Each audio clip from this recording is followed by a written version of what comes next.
Right, we're now live, Chair. Right, thank you. Good evening, everyone, and welcome to this remote meeting of Inner Northwest Community Committee. My name is Councillor Javed Akhtar, and I will be chairing this evening's meeting. The Inner Northwest Community Committee covers Headingley and Hyde Park, Little London and Woodhouse, and Wheatwood wards, and is a committee where ward councillors have the opportunity to discuss and make decisions about services and priorities for local area, and also consider funding applications regarding local community projects and youth activities. I would like to start the meeting today by confirming that today's community committee is consultative meeting and that members of the public are able to view the meeting via the live webcasting. As the meeting is consultative, any recommendation made will either be confirmed via delegated decisions nor is followed the meeting of rectify at future meetings. As we begin the meeting, could I ask the attendees to mute their microphones and let's invite them to speak. This will avoid disruption from background noises. Could I now invite members and officers to introduce themselves and mute your mic once you have introduced yourself? I'll start from Councillor Kaylee Brooks. Good evening, Councillor Kaylee Brooks, Little London and Woodhouse ward. Abigail Marshall, Katung. Good evening, Councillor Abigail Marshall Katung, representing Little London, Woodhouse and the City. Councillor Jonathan Pryor. Good evening, Councillor Jonathan Pryor, representing Headingley and Hyde Park ward. Councillor Neil Walshaw. Hi folks, Councillor Neil Walshaw, Headingley and Hyde Park ward. Councillor Jonathan Bentley. Good evening, Jonathan Bentley, Wheatwood ward. Councillor Chris Howley. Hello, Chris Howley, Councillor for Wheatwood ward. And Councillor Emma Flint. Hi everyone, Councillor Emma Flint, representing Wheatwood ward. Can I also ask the officers to introduce themselves as well? Carl Hinchcliffe. Yeah, evening everyone. My name is Carl Hinchcliffe and I'm the Community Committee Team Manager. Liz Jermyn. Good evening everyone. Liz Jarmin, Head of Locality Partnerships. Andy Booth.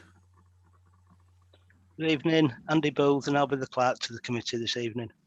Now that we have introduced ourselves, can I now take the opportunity to move the agenda item 1, and I'll pass that to Andy. Right, thank you, Chair. Under agenda item number 1, there have been no appeals against the refusal of inspection of documents. Under item number 2, there are no items where we need to require the exclusion of press and public from the meeting. Under item number 3, there are no late items of business. Under agenda item number 4, do any members have any declarations of interest to make? I'll take that silence as a no. Agenda item number 5, apologies for absence. We have apologies from Councillor Al Garthwaite tonight. Moving on to agenda item number 6, which is the open forum. While community committees are being held remotely, we've adapted the way we conduct the open forum.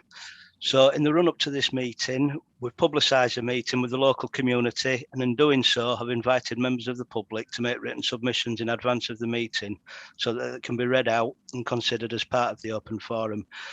We've 2 submissions today. So Chair, if you're happy, I'll start with the first one. Please, yeah. And if you just bear with me a second.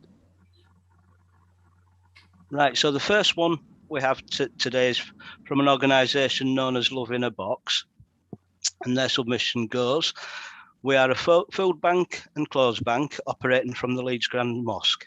We normally operate next together with Oblong and Rainbow Junction and open every week on a Sunday morning. All customers that normally visit both Oblong and Rainbow will now be referred to us. This will be for the period of July and August, and we will have to open on an extra day during the week, and now we will have to get more food during this period. Also, we partly buy our products so that we will have to spend more money. We are asking the committee for a bit of support in goods or in money so we can continue giving support to the community in Hyde Park. Thank you. Does any member have any comments or any questions? Because I think it's important that we recognize some of those organizations who have really worked extremely hard during the pandemic, and Loving the Box Grand Mosque was part of our sort of team during those times. So we all know that the work they have done in the community has made a huge difference to our residents. So I'll open up for any comments from members.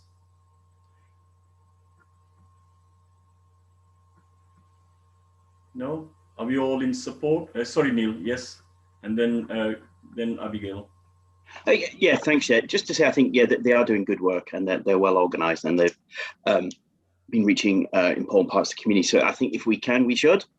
But let's sort out the details of what we can actually do. Because their request is quite vague, which I very much appreciate that. But I think we should have the resources to help out. Sure, thank you. Abigail? Yeah, just agree with what Councillor Walsh has said, and obviously they really played a very huge part over the pandemic and still do, especially meeting multicultural food around the area where they're situated. So if they're going to start feeding from all the other hubs that were feeding and who are currently not feeding now, you can actually justify why we should be supporting them so that they can cushion the other areas that are currently not supplying food to the area at this moment in time. True. Anyone else? Yes, Emma?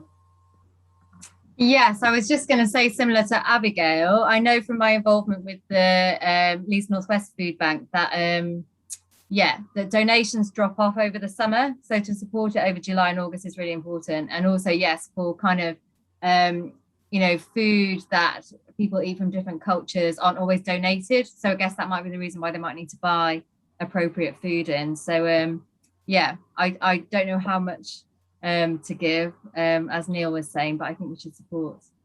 I think in principle, if we support, and then we'll come to the budget and the well-being and what we have spent and what we've got left over and what we can do.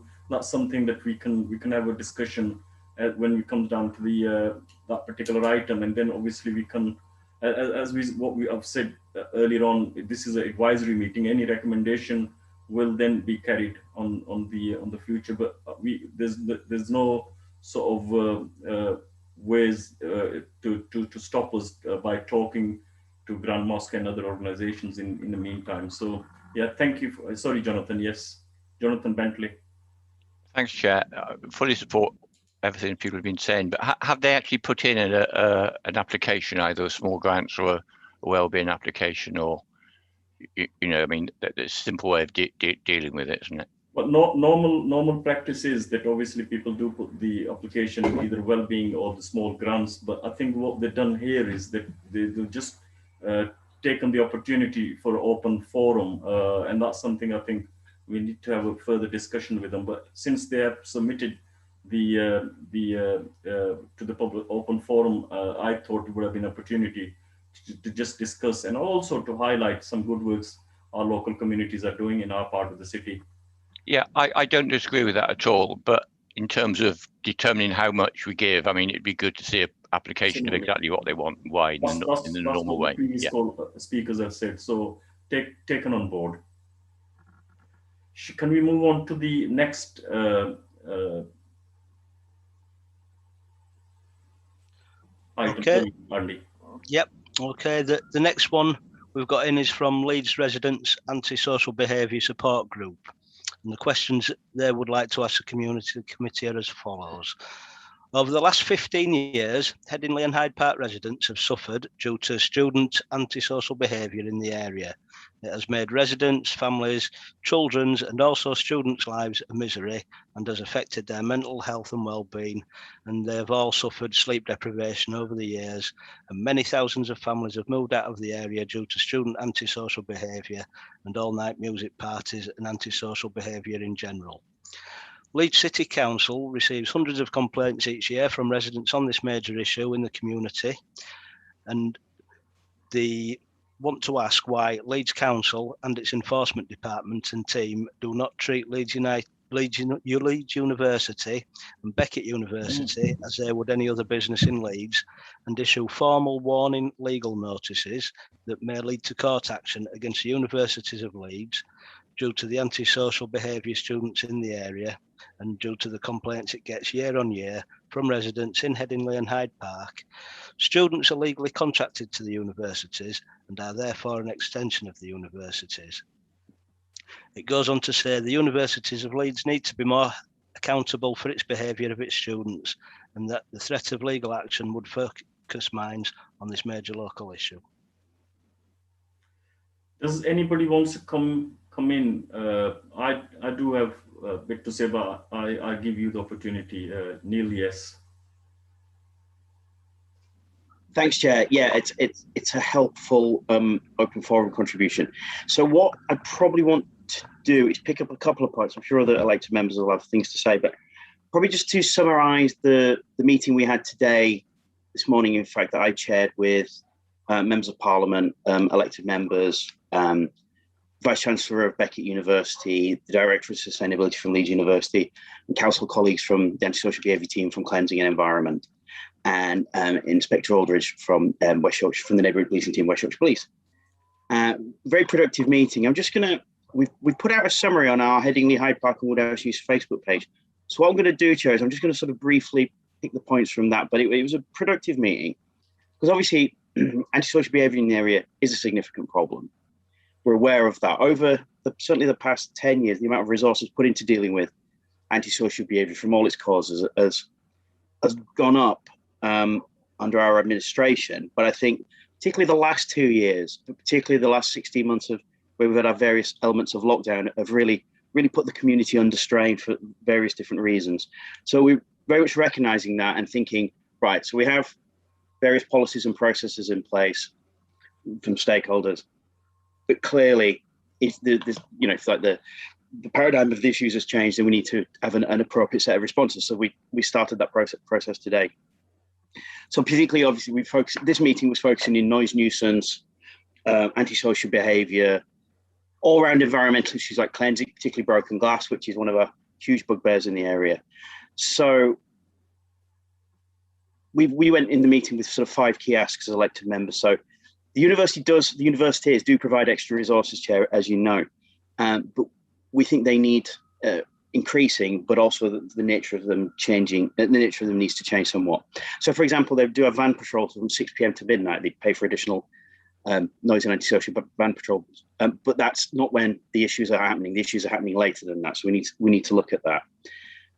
Residents need more feedback from what's happening when they make complaints, because people just think it goes into a sort of a vacuum, and they need to have a more detailed set of response. And there needs to be a lot more community engagement from the universities. So, for example, Beckett's Park we were told today in the meeting, has disciplined over 200 students. But I think that was the first time we'd heard that. And I don't think many members of the community know that. So it's clearly a job of work communicating what is happening, needs to happen. And there needs to be a lot more work, basically educating students that they're living in a community, in a residential area. And it's not a student area. It's an area with a really mixed community. And one of the reasons why we know it's a mixed community, Chair, as we all know as elected members, our primary schools are by and large full now. Where I say 10 years ago, 15 years ago, that certainly wasn't the case, but now they are. So I think communicating that and keep the repetition of communication, so it becomes part of what people know about our areas, is really important. And we need improvements to student registration process. So we basically, everyone knows where students are, where they're living, and so they can aid all our stakeholders when there are noise and antisocial behaviour issues. So it's a really wide-ranging discussion. It was an honest, it was a frank discussion. You know, we laid down the law to the universities as to the issues that they're helping cause, if you like, the student bodies are causing. And let's be clear, though, it's not wholly students at all that are causing these issues. I mean, it goes across the community, shall we say, Chair. So we had a frank exchange of views. We're going to put proposals to them, and we're going to have a discussion about how we improve services. And I think that's the best way to categorise it at the moment. It is an important process. We will be having another meeting in a month's time, and that meeting won't be where we share our proposals. That process is going on in between the meetings, because we want new services and new approaches in place for September when the new academic year starts. So there's a lot to be done, Chair, quite quickly. And what we'll do is we'll keep updating via our various social media, WhatsApp groups and whatnot. Just a couple of other outcomes though, was we want the universities have agreed to be more engaged in residence groups on social media, so that they can see what the issues are and also report back what's happening more clearly. And there's a commitment to look at putting in more resources in various forms. I think that's probably about as much as I can say at the moment, but it was a good productive meeting, Chair. Pleased with it, so we'll take it forward. Just a quick one. You said this meeting has taken place. Who was involved in this meeting, and was it the Headingley and Hyde Park councillors and the university? Well, it was the we wanted a meeting, and it'll include all elected members in the affected areas, which is 3 wards, and also we can certainly include Wheatwood in that as well. But it was organised from Alex Sobel MP's office to get things moving quickly, which a huge thanks to Alex and Natalie and the team. And then we had representatives from both universities, including the Vice Chancellor, Leeds Beckett. I think the invite was gone out to all the elected members. Yeah, it has, yeah, Chair. So, but there'll be... There's nothing come out to Wheatwood members, Chair. I was thinking if it's gone to all the elected members, was it 1 member per ward, or was it? No, well, look, I appreciate everyone's really busy at the moment, but emails have gone out. We will include Wheatwood members in future. Don't worry, we wouldn't want you to feel left out. Well, it's not a question of being left out, Neil. It's a question that we have the same issues in Wheatwood as you have in Headingley. I'm sure you do, and you'll be included in the note that's going to come out from the outcomes of the meeting and involved in future meetings, Jonathan. Neil, 1 second. The point I was trying to make was that obviously it's important to have the elected members, but also it's important to have some sort of representation from the residents groups as well. We all see things. Obviously, none of us would like to live in an area where there's parties all the time happening in your neighborhood when people are trying to get to a decent sleep, and very rightly so. You mentioned majority of our primary schools are full now, but majority of those kids live in these areas. So if they can't get to sleep at night, it's not fair on them when they go into the school and they are tired, and same goes for the parents as well. So well done for attending those meetings and taking our messages to those. But I think on the next meeting, if we can get some sort of representation from the residents groups as well. Yes, Kaylee. I found out about the meeting 2 days ago, and then I tried to. Well, I sent you an email about it. We did try to attend, but it was at the same time as our scrutiny board. Yeah, but if the meeting was organised by someone else, they should have given us enough notice. But anyway, we're not going to go into. I fully agree. Yeah. I copied you into an email saying just that. Yeah. Thank you, Kaylee. Anybody else? Yes, Jonathan. Chair, I completely agree that it's really important that. I'll take my headphones out now. It's really important that the residents do take part in it, in the review that the university has taken, and this was a point that we as councillors raised in this meeting. The university is undergoing this review, and they've got their neighbourhood helpline email that any residents can contact. So we're saying that kind of residents can either comment on our Facebook post that we put up, or they can get in touch with the universities directly to have their input into the changes that need to be made. Well done. Anybody else? So on those notes, so do we agree that we always agreed so we need some sort of representation on those meetings from the residents group? Yeah. Chair, if I could just come in, the meetings themselves are quite business oriented. They're quite detailed as to what happens. So residents absolutely need their input, and that's why we pushed for that.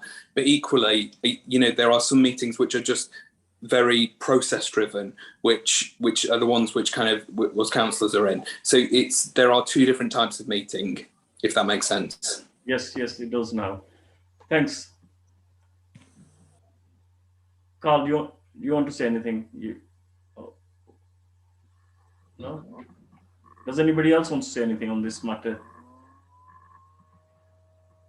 Right, in that case, sorry, Liz. I was just going to add that we've also been talking to, just in case you're not aware, I'm responsible for Leeds Watch amongst other responsibilities. So you know that we have been in lots of discussion with colleagues in West Yorkshire Police and LASBAT about how we support local councillors and local residents around these very issues. So we are, as Service Leeds as well, very, very engaged in trying to tackle this issue moving forward. Okay, thank you. Right, thank you very much. That particular item of agenda, so we need to move on from there on to, 1 second. Minutes from the 11th of March. I take it, is anyone there to move it? Any matter arising? Item 7, page 5 to 8.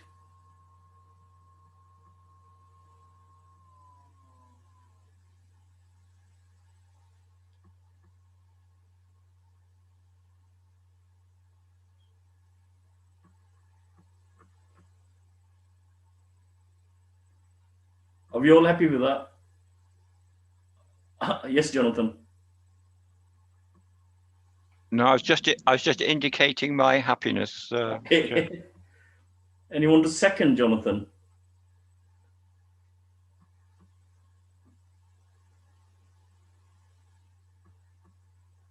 I'll second. Thank you. Everyone's so quiet. Have I said anything during this meeting?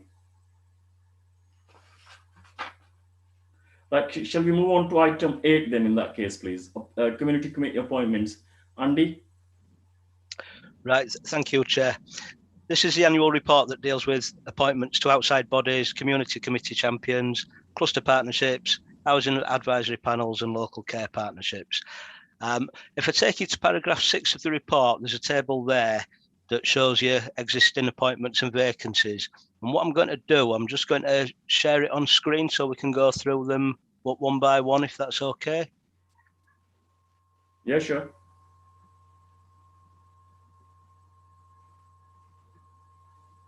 If you just bear with me, I've just lost them.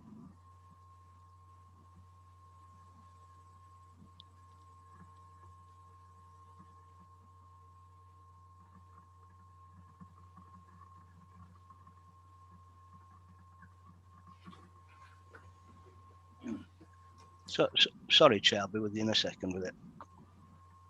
Sorry, Chair, I've got a question about this. Yes. If appointments are made tonight, do we need to then wait until we meet in person to ratify it for them to be taken up? Andy? Yeah, we can make any decisions that need to be done via, any urgent decisions can be done via delegated decision, so that people can take their appointments up, and same when we go on to the other items tonight for the funding issues. Okay.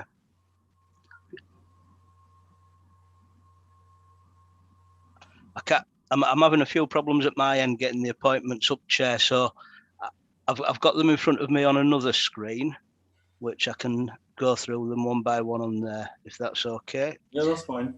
Yeah, so the first one we've got is the Cardigan Centre, and we've got a current appointee of Councillor Walshaw. Do we want to keep that the same? Yes, please. Yep. So we'll keep that.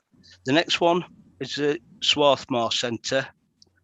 That's a vacancy and was formerly filled by Councillor Knight. Do we have a nomination for that?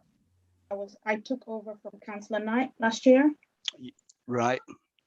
So you want to remain on that one? Well, I'm happy to if anyone else. Yep. Is there anyone else that would like to take it? If not, I'm happy to stay on. Right, okay. Okay. The next one is Islandwood Children's Centre. Again, that's a vacancy which used to be Councillor Knight. Do we have a nomination for that? I'm happy to take that on. Are we all okay with that? Yeah. Yeah. Yeah. Good. Right. So moving on to the local care partnerships, we have Holt Park and Woodsley local care partnerships, which meet jointly, and that's currently been shared between Councillor Brooks and Councillor Marshall Katung. Are you happy to continue with that arrangement? Yep. Yeah. Okay. Continue with that.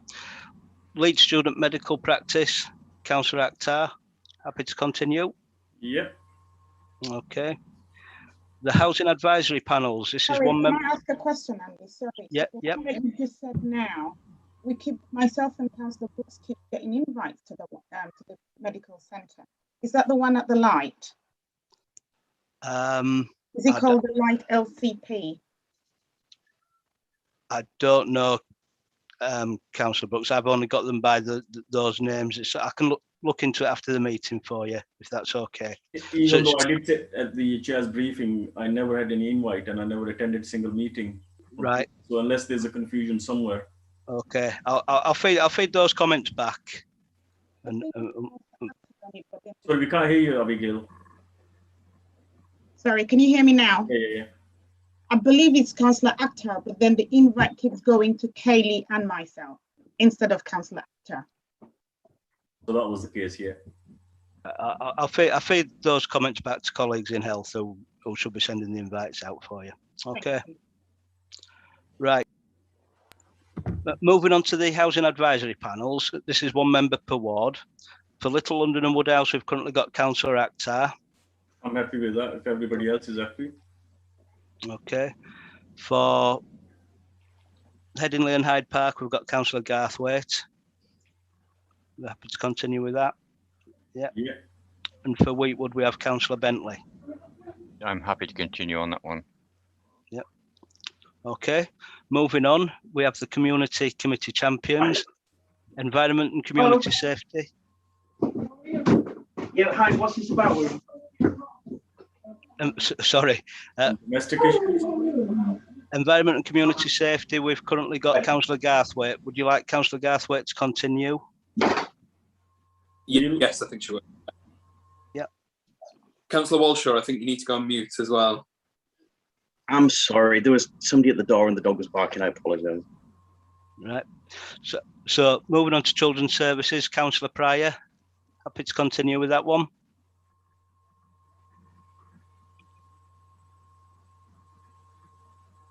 Yeah. Sorry, I was nodding away. Yes, yeah, that's fine. Yeah. Okay, Councillor Pryor. And with that, you automatically become the representative on the Corporate Parenting Board. But what I'll say about that is any member of the Community Committee can sit on the Corporate Parenting Board if they just want to let us know. That can be arranged. Okay. Employment Skills and Welfare Champion. That's a vacancy, was formerly Councillor Knight. Do we have a nomination for that? I'm happy to do it if no one else wants to. Yeah. Okay. So Councillor Brooks for Employment Skills and Welfare Champion. Then we've got the Health and Wellbeing and Adult Social Care, which is currently Councillor Walshaw. Yeah, happy to continue. Yeah. Happy to continue. Good. Right. And the only other one that we had left was the Extended Services Northwest Cluster, which Councillor Howley was appointed to. Now, we've had a few discussions prior to the meeting regarding this one, and it appears that this cluster has been dissolved. There is a bit of confusion with it. I had a strange communication from Andrew Holgate on it, but subject to it continuing or some replacement, I'm happy to be left on that, and we'll see what works out. Okay. I'll do some further research into that for you before the next meeting, Councillor Howley, and let you know. Thank you. Okay.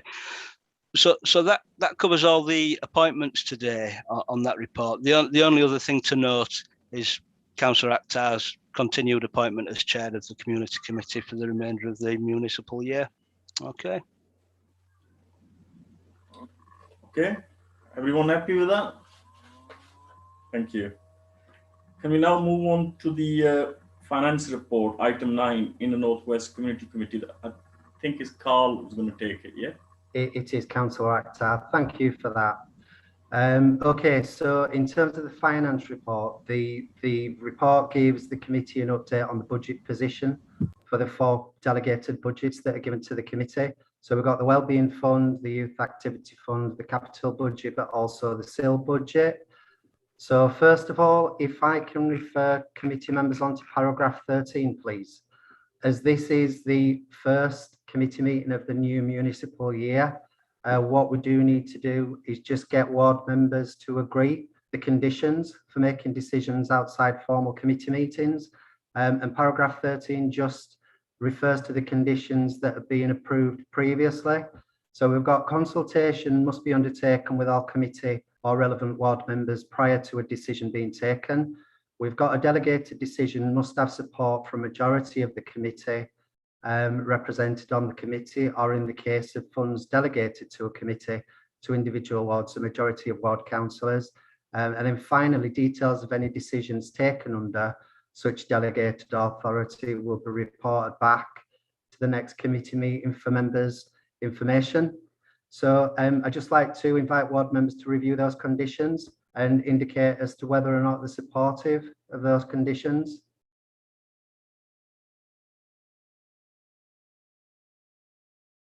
Yeah. Any comments or questions, members?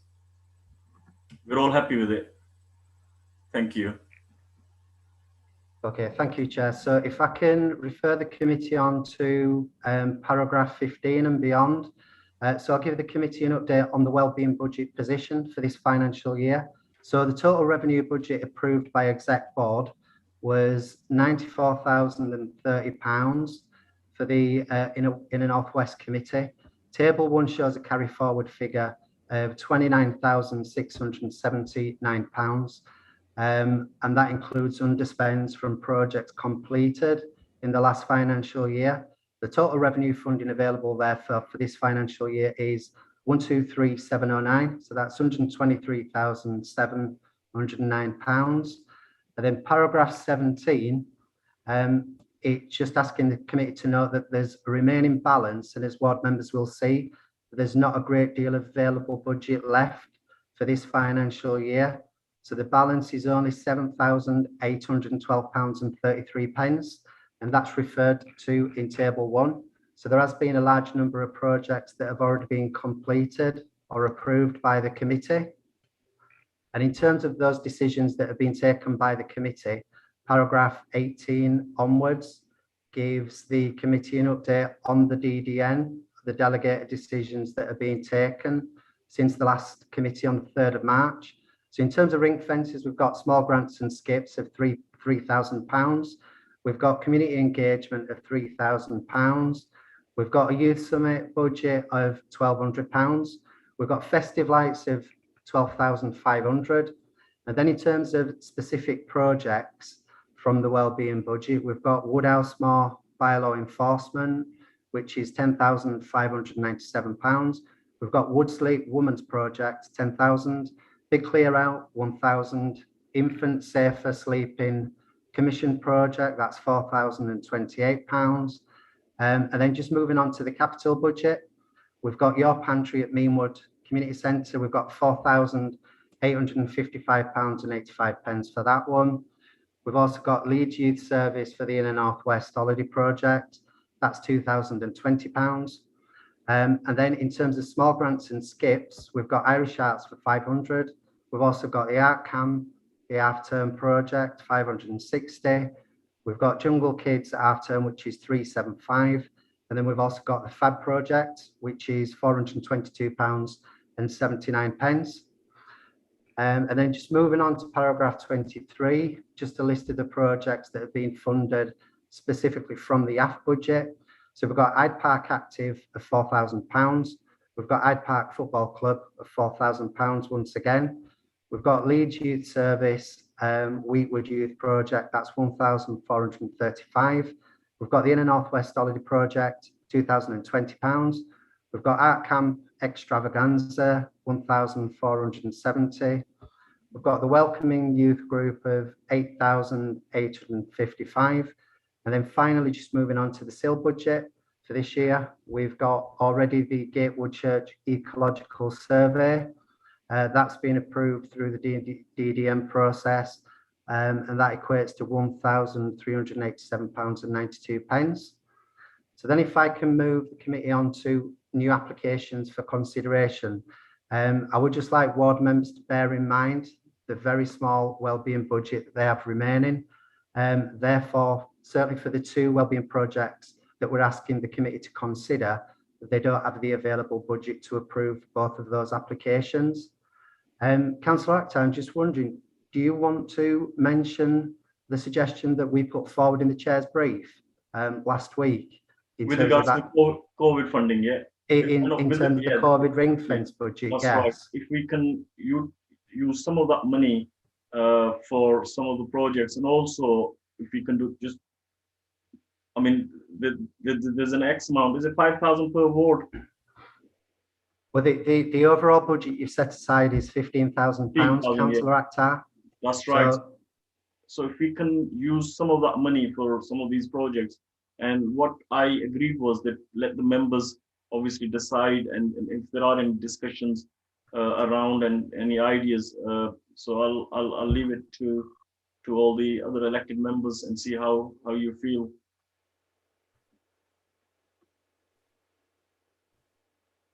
Any comments?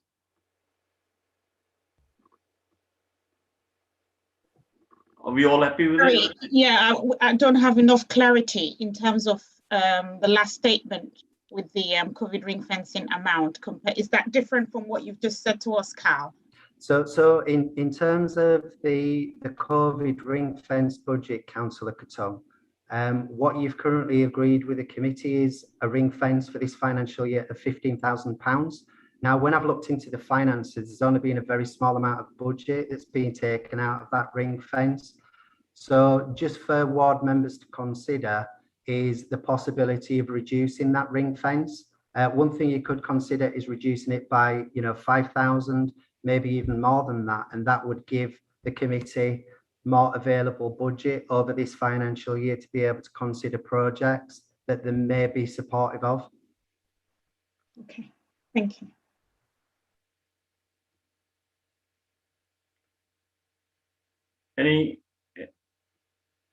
Are we all okay to reduce some of that funding, the 15,000 that we just referred to, or you want to remain as 15,000? Yes, Chris. I am concerned that we don't know where COVID's going to go, and we're still relatively early on within the municipal year. And when we got into the winter last year, and particularly the December holidays, we did need funding to support food projects and the like in our ward. So I wouldn't want to be too rash with that money right now. Chair, can I just support that? John, sorry. Thank you, Chair. I'd be a bit reluctant. I think we made a good decision to ring fence some money for the unknown with COVID, and I think at this early stage I wouldn't want to be dipping into that for other things. Perhaps a decision we can take a bit later in the year, but I think with the winter coming up,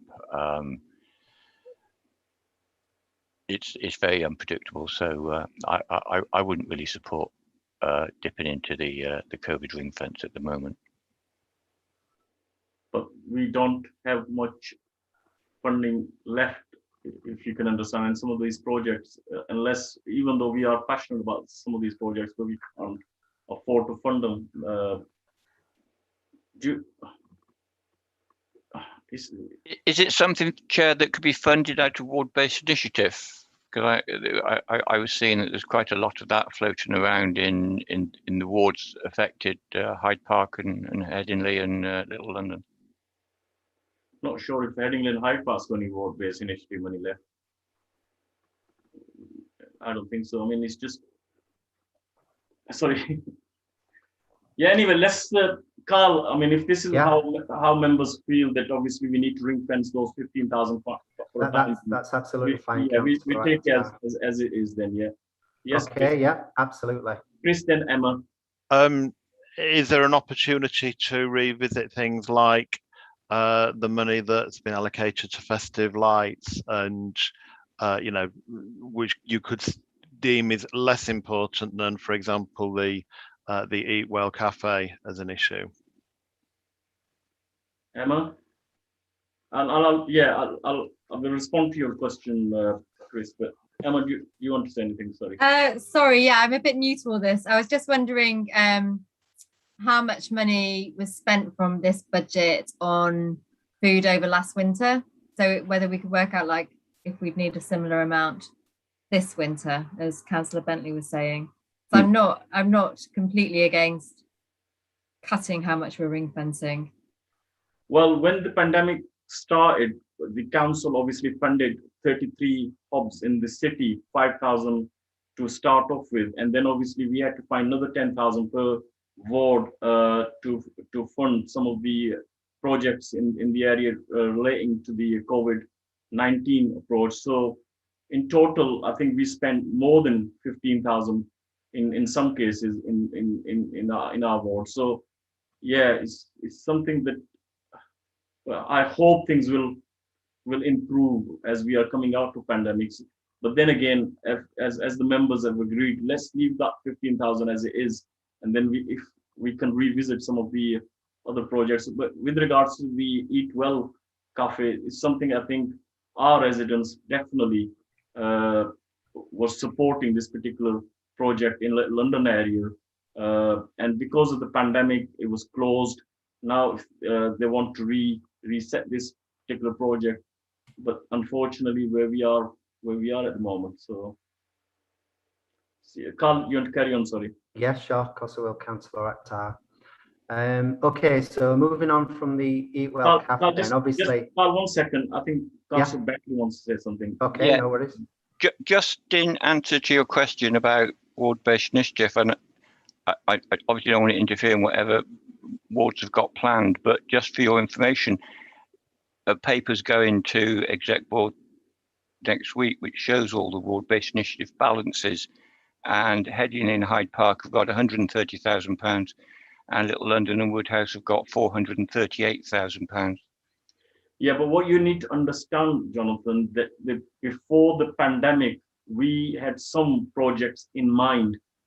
Because of the last 18 months, we could not have done anything in London and Woodhouse, and I can only speak for our own ward, other than some very good project we started with the help from Heading and Hyde Park councillors, the CCTV cameras in Burley Lodges and on Queen's Road. So these sort of projects are something that we will be supporting, and there are many other projects that we've got in our mind. But because of the pandemic, unfortunately, nothing happened. So I can understand what you're saying, but it's just something that we need to revisit. And I've already agreed with regards to this £15,000. And I was sorry, Chair. I was simply responding to your question when you were saying you didn't know how much, and I was just giving you the information. That was all.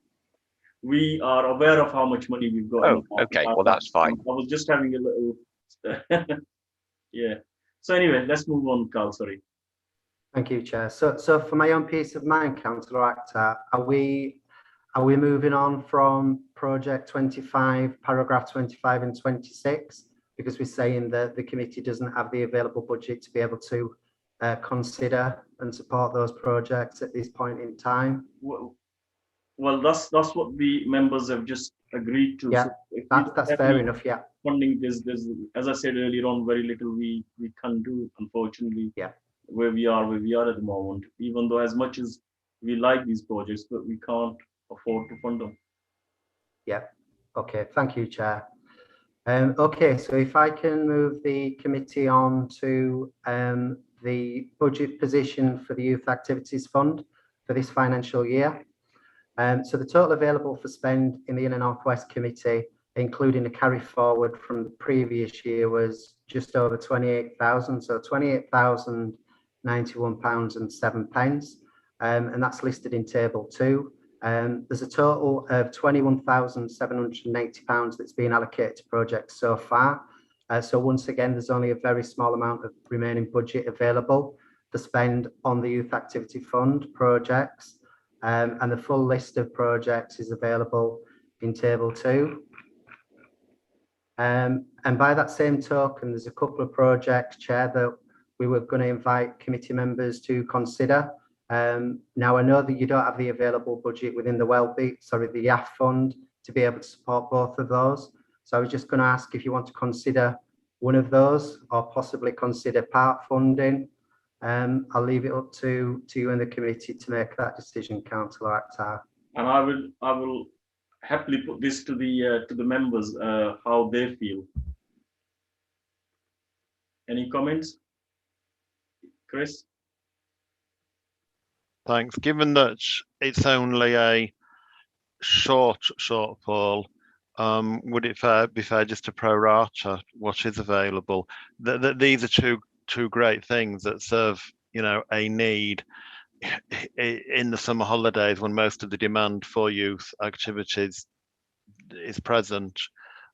It would seem sensible to me to do, as I say, a prorata of the remaining funds.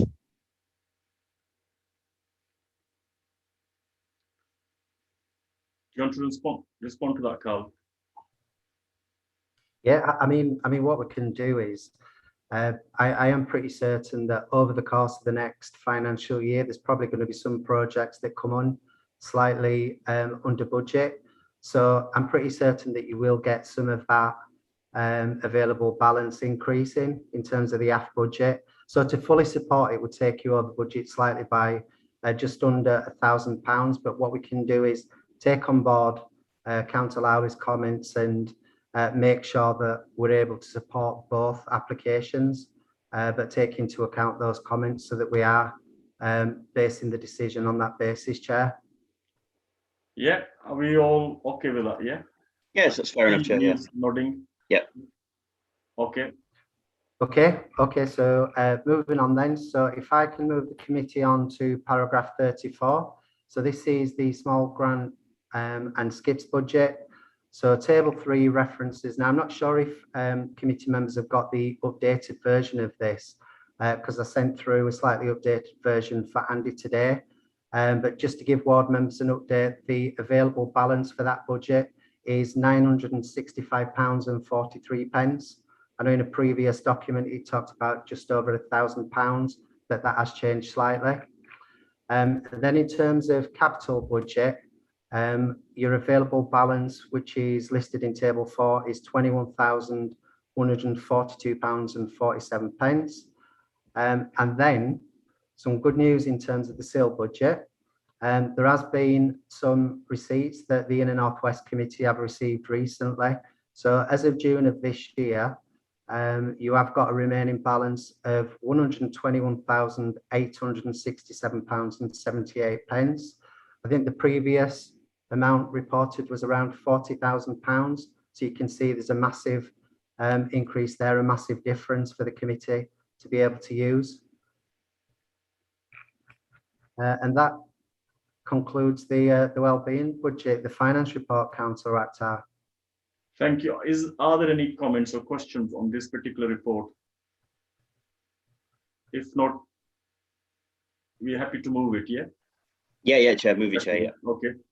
Yes, Carl, the next item, please.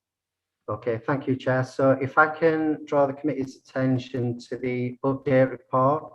So the update report gives members' attention an update of the work that the communities team is currently involved in, based on priorities that are identified by the committees. Now, I did have a conversation with Councillor Akhtar last week before the committee, and he did ask me to draw just a few brief highlights from the report, which I'm more than happy to do. But one thing we do need to do is get ward members to make the subgroup nominations for this municipal year.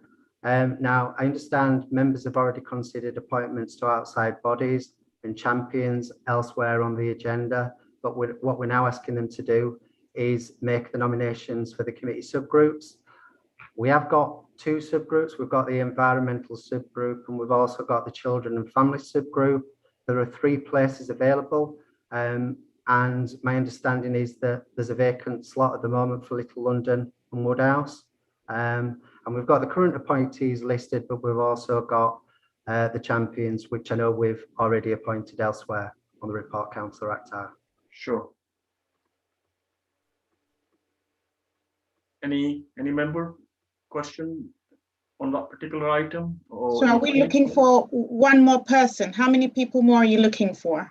Well, actually, Councillor Katung, we've got 3 places available. So 1 per ward for each of those subgroups. So we've got 3 available places for the environmental subgroup, and we've got 3 for the children and family subgroup. Now, we know that Councillor Gathway has expressed already that she wants to continue to be part of the environmental subgroup, and she's already been appointed as champion. So it makes sense that she represents that ward, but the others are open for discussion. Do you want to go by each section? So if anybody's interested, they can put the name to it. Carl, please. Yeah. So first of all, the environmental subgroup. Are there anybody that wants to put the names forward for that one?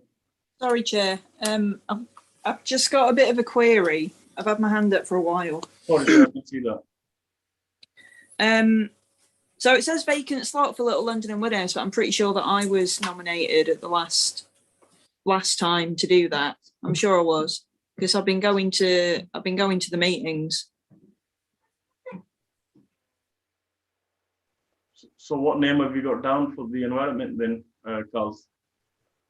Okay, so according to the list that I've got, Councillor Akhtar, we've got Councillor Gathway, that's the current appointee and chair. We've got Councillor Bentley, and then we had a vacant slot. But if Councillor Brooks is saying that she's been doing that and she has already been appointed, then she wants to continue. Are you happy to carry on with that, Kaylee? Yeah, if that's okay with everyone else. Yeah, should be okay. Right. And who's from Wheatwood? I've been on it, Chair. I'm quite happy if one of the other Wheatwood members wants to take it on. I'm quite happy to stay, so I'll leave it to them. Chris and Emma, are you happy for Jonathan to carry on, or? I'm certainly happy. I'd actually like to stay on children and families if I may, so I was going to leave that slot for someone else to fill. Okay, I was going to say I'd prefer to do children and families, but if it's already taken, that's fine. Well, Emma, if you want to do the environment, I'm quite happy for that. Not that it's up to me, but I'm not precious about staying on. Okay, I'll give it a go. Okay. Then I'd just like to formally thank Emma for allowing me to continue with that one. Thanks, Emma. Okay, so Wheatwood is now been sorted between 3 of you, so that's good. Okay, let's move on then, Carl. Yeah, so there's still 2 available slots for the children and family subgroup. Councillor Akhtar. I know Councillor Pryor has already been appointed as the champion, so it kind of makes sense that is the ward member for that one, but we've still got 1 available space. So we're still going with Councillor Katung for that one, who's the current appointee. Happy with that. Shouldn't be a problem. Yeah, we're okay with that. Lovely, thank you. And I know you said, Councillor Akhtar, that other than the subgroup reps, there was not much else that you wanted me to highlight in terms of the update report, but if you do want me to cover anything, I'm more than happy to do that. Or do you want me to move on to the next report? Let's move on to the next one, if that's okay with members. We're just 1 minute over the time, so we'll give it another 5 or 10 minutes and see how far we get to this next item. Okay, so moving on to the final report then, Councillor Akhtar. So this is the AF consultation report. So first and foremost, it just gives some background and context to the fact that we were not able to deliver a youth summit in the last financial year. It gives the committee an update on the consultation that took place with young people, and also aims to inform the committee's budget spend for this financial year, although that kind of is beside the point now because you've spent most of your money anyway, to be perfectly honest. And then also it gives some reflections from the last year in relation to COVID-19. So really quickly, in terms of reflections from the last year, if I can draw members' attention to paragraph 15, 16 and 17. So over the course of the last 13 months, there's various organisations and youth providers that have continued, first and foremost, to adapt to the challenges that the pandemic has presented them with. They have had to work quite differently, and a lot of those activity providers have moved their provision to online virtual platforms. And I know in particular in the Inner North West Committee area, what they decided to do was fund via the Youth Activity Fund various activity packs in accordance with the youth service. So it was called a Youth Service Guide to Lockdown. And I know that included a range of contacts, range of websites that young people may need. It included various activities, exercise advice, etc. And all it does really is just say that adapting some of those approaches and responses in terms of how those projects have met the needs of communities really demonstrates their flexibility and willingness to benefit those local communities. And then paragraph 18 just draws attention really briefly to the temporary Youth Activity Fund revised criteria that was agreed last year, November of last year. And then there's a section that is called digital inclusion. And I know in particular the Inner North West Committee allocated some of their available funds to support digital inclusion for children and young people in their own communities. And I know in particular that has been a challenge across not just this committee, but all 10 committees. Digital exclusion has been a significant challenge, not just for young people, but a lot of people in those local communities. And then just really quickly, because I know you're running out of time, Chair, in terms of that YAF consultation survey itself, if I can draw ward members' attention to paragraph 27. So paragraph 27 just explains that the committee received 70 responses to the survey, and then it moves on to the findings and recommendations from that survey. So there's some key highlights from the survey itself. The first one is that youth activities, on the basis of that feedback, states that offer for provision should be in venues such as community centres, youth clubs, sports centres, as well as being delivered outdoors. The majority of the provision takes place after school in the evenings and on the weekend, with some holiday camps. The activities are inclusive of friendship groups, have refreshments available and have good quality staff.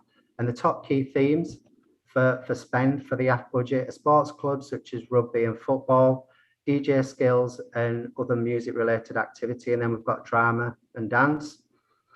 And then paragraph 29 just refers to the fact that a key priority over the course of the next 12 months is that we're able to deliver in accordance with the committee itself, a physical summit, as soon as it's safe for us to be able to do that. We know we've not been able to do that over the last 12 months because of the COVID-19 pandemic. So that will be a priority for us to work with each of those committees to make sure that's delivered and done successfully. And then finally, it just says that the YAF consultation survey should in principle inform the YAF budget spend for this financial year. Although, as I've stated, unfortunately, you don't have a great deal of budget left. And that concludes that particular report, Chair. Thank you, Carl. Any comments or questions, members? Right. Sorry, Neil. No, just it'd be good when we can start having those things again, Chair. Looking forward to that. Youth summits are great. Thank you. Yeah. If there's nothing else you want to say on this particular item, then in that case, even though there's no any other business on the agenda, but if you want to say anything, you're more than happy. I'm more than happy to listen. Okay. Dates and times of future meetings. Now, these are only proposals. I mean, is 6 o'clock? Is it okay for everyone? Or something? Yeah. Because previously we used to have them at 7, so we just changed them to 6 o'clock. So if that's okay, right? Okay. In that case, thank you very much. Enjoy the rest of your evening, and